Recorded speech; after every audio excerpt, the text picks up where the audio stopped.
Hello, and peace of the Lord to all. My name is Melissa, and I would like just a moment of your time. Purge out, therefore, the old leaven, that ye may be a new lump, as ye are unleavened. For even Christ our Passover is sacrificed for us. Therefore let us keep the feast, not with the old leaven, neither with the leaven of malice and wickedness, but with the unleavened bread of sincerity and truth. The Passover was a recollection of the deliverance of the people of Israel. When the first Passover was observed, they were still slaves, but were about to become a free nation. The elements to their literal feast were unleavened bread, a he-goat or young male lamb, no more than a year old, of perfect health, roasted over fire, with no added spices or flavors, and served with bitter herbs, which represented the bitterness of their captivity.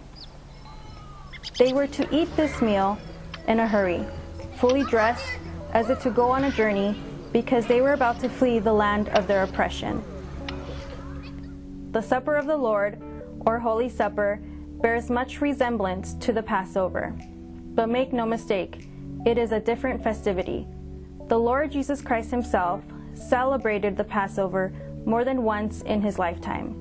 He observed all the law of Moses to perfection. Even on the night he was betrayed, he celebrated the Passover first. Once that had been concluded and observed, he proceeded to establish his own festivity, similar but more spiritually charged. Apostle Paul specifically separates the elements of the Passover and translates them to a spiritual plane by which to understand the Holy Supper.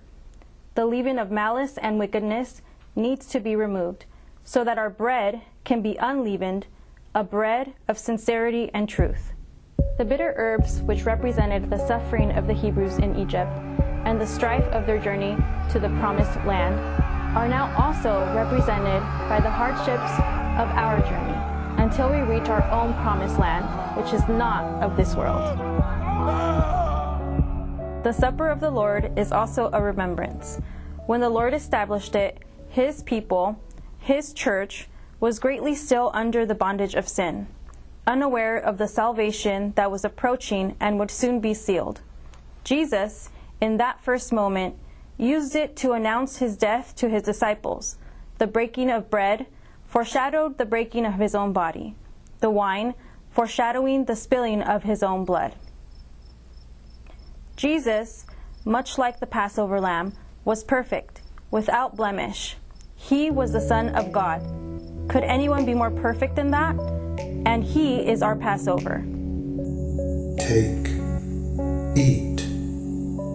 This is my body, which is broken for you.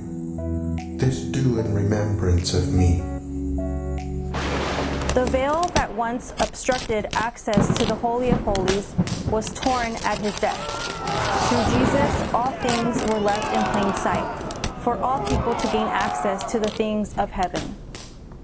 We too have transitioned from the bondage of sin, malice, and wickedness unto the freedom of salvation, peace, and understanding.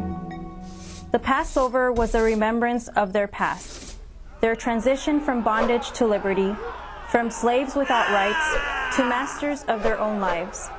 It was also a foreshadowing of things to come. When those things came, the Lord established a new festivity, one that would remind us of our peace, our deliverance, our transition from the bondage of ignorance and sin to the freedom of knowledge and holiness. Today, representatives from 54 nations celebrate the Lord's commandment, our Passover, just as the early Christian church did. Under apostolic guidance, we gather under the banner of faith and adherence to the Lord's command.